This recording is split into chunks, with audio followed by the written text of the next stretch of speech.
Valuable lessons from the Roman-Germanic Wars. The year was 9 CE, a time of tension and ambition across the Roman Empire. In the deep forests of Germania, the roots of rebellion brewed. At the heart of this story are three figures: Marcus Quintilius, a young Roman officer hungry for glory; Arminius, a Germanic noble and Roman-trained warrior torn between loyalty and freedom; and Edda, a wise woman of the Cherusci tribe whose visions of the future shaped the course of their actions. Chapter 1: Seeds of Ambition. Marcus Quintilius was the youngest centurion to serve under Publius Quinctilius Varus, the Roman governor tasked with pacifying Germania. Germania was wild and untamed, its dense forests and tribal independence a stark contrast to the order and splendor of Rome. Marcus, born into a wealthy family, sought not only to climb the ranks but also to leave a legacy etched in marble and history. The governor's camp, positioned near the Lip River, buzzed with preparation. Intelligence had suggested unrest among the Germanic tribes, but Varus dismissed it as routine disobedience. The barbarians will yield, as they always do, Varus assured his officers during a meeting. However, Arminius, standing beside Varus as an ally and interpreter, knew otherwise. Born a prince of the Cherusci tribe, he had been taken to Rome as a hostage in his youth, trained in Roman military tactics, and granted citizenship. Yet his heart remained bound to Germania.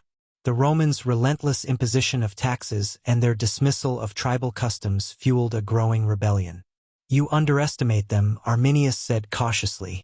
"These are not just scattered skirmishes. They speak of unity, something the tribes rarely achieve." Varus waved him off. "They'll crumble before Roman steel." Marcus, observing this exchange, grew wary of Arminius. Though the Germanic warrior carried Roman titles, there was an untamed fire in his eyes. Chapter 2: Shadows of Treachery. In the Cherusci village, Edda prepared for the coming storm. Her visions had shown her fire, blood, and an empire brought to its knees. She warned her son, Arminius, of the dangers ahead. "The forest speaks of betrayal," she said, her voice low as she mixed herbs in her hut. "Your heart pulls you in two directions, my son. Which path will you choose?" Arminius knelt beside her, his Roman armor gleaming. "I will unite the tribes, mother. Germania will not kneel to Rome." Edda sighed. "If you betray them, Rome will not forgive. If you fail, Germania will not forgive. You walk a knife's edge." The tribes, reluctant to trust one another, had gathered under Arminius' leadership. The Bructeri, the Chatti, and the Marsi, groups long embroiled in feuds, set aside their differences for one purpose: to expel the Romans. Arminius promised them victory, leveraging his knowledge of Roman strategies. As the tribes prepared for war, Marcus led patrols deep into the forest. He felt the oppressive weight of the trees and the watchful eyes of unseen foes. He began to question Varus' confidence. "They know this land better than we do," he muttered to his second-in-command, Lucius. "And we march deeper every day." Chapter 3: The Trap. The Roman legions, numbering nearly 20,000, moved in a long, vulnerable line through the Teutoburg forest. The dense foliage and narrow paths forced them into disarray.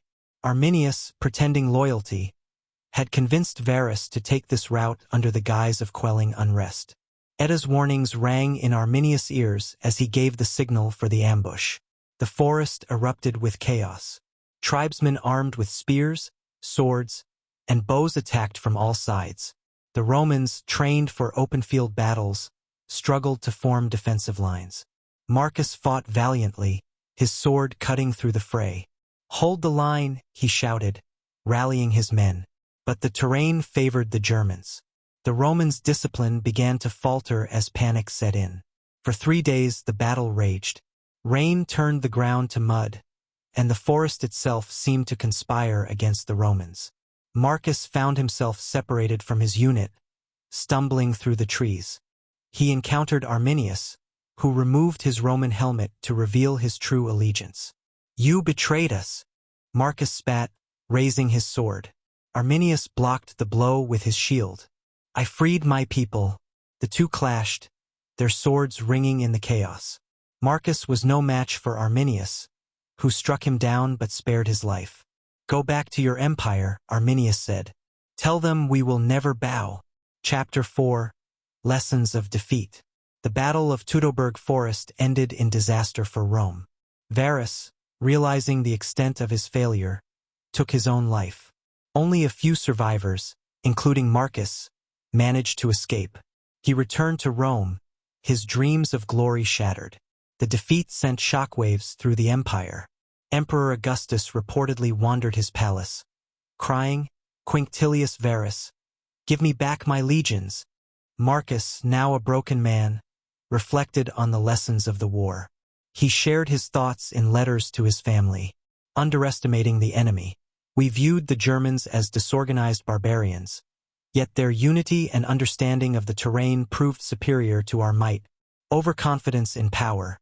Varus dismissed warnings, blind to the reality that no empire is invincible. The importance of cultural respect. Had we sought to integrate rather than subjugate, perhaps we would have found allies instead of enemies.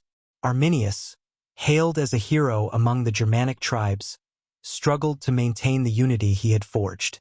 The very tribes that fought beside him soon resumed their infighting. His dream of a united Germania proved fleeting. Chapter 5. The Enduring Legacy. Years later, Marcus, retired and living in obscurity, penned his memoirs.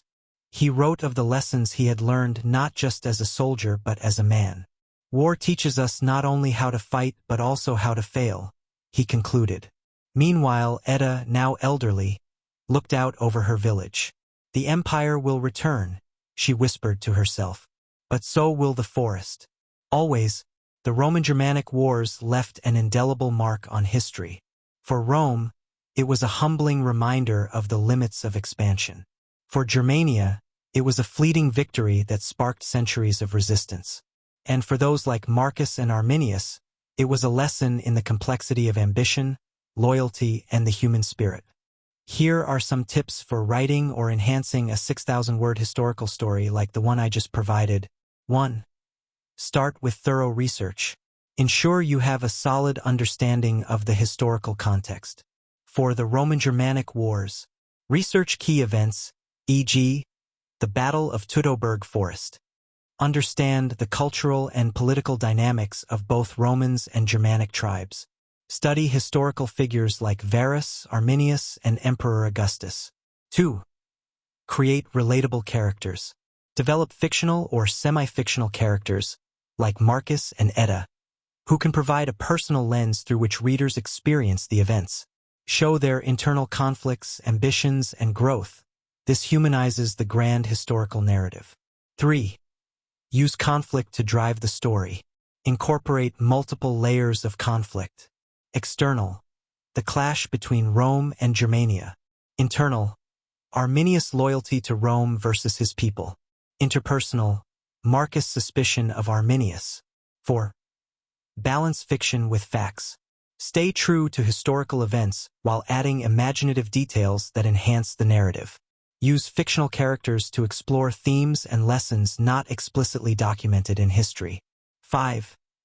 Establish a vivid setting. Bring the environment to life. Describe the dense forests, harsh weather, and the chaos of battle. Sensory details make the story immersive.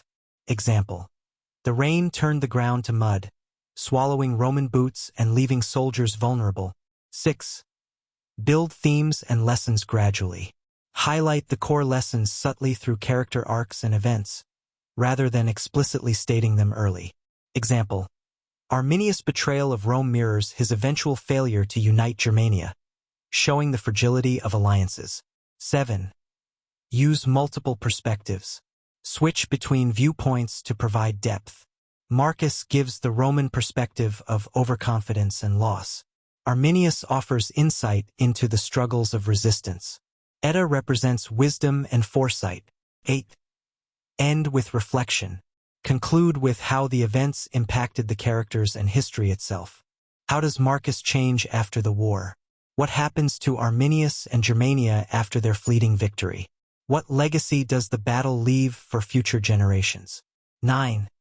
Stay focused but flexible. Stick to the central narrative, e.g., lessons from the war, but allow room for subplots, e.g., Marcus' personal journey or Edda's visions. 10. Revise and expand. Write a draft, then expand on parts that feel rushed or lack detail. A 6,000-word story allows room for detailed character backstories, expanded battle sequences,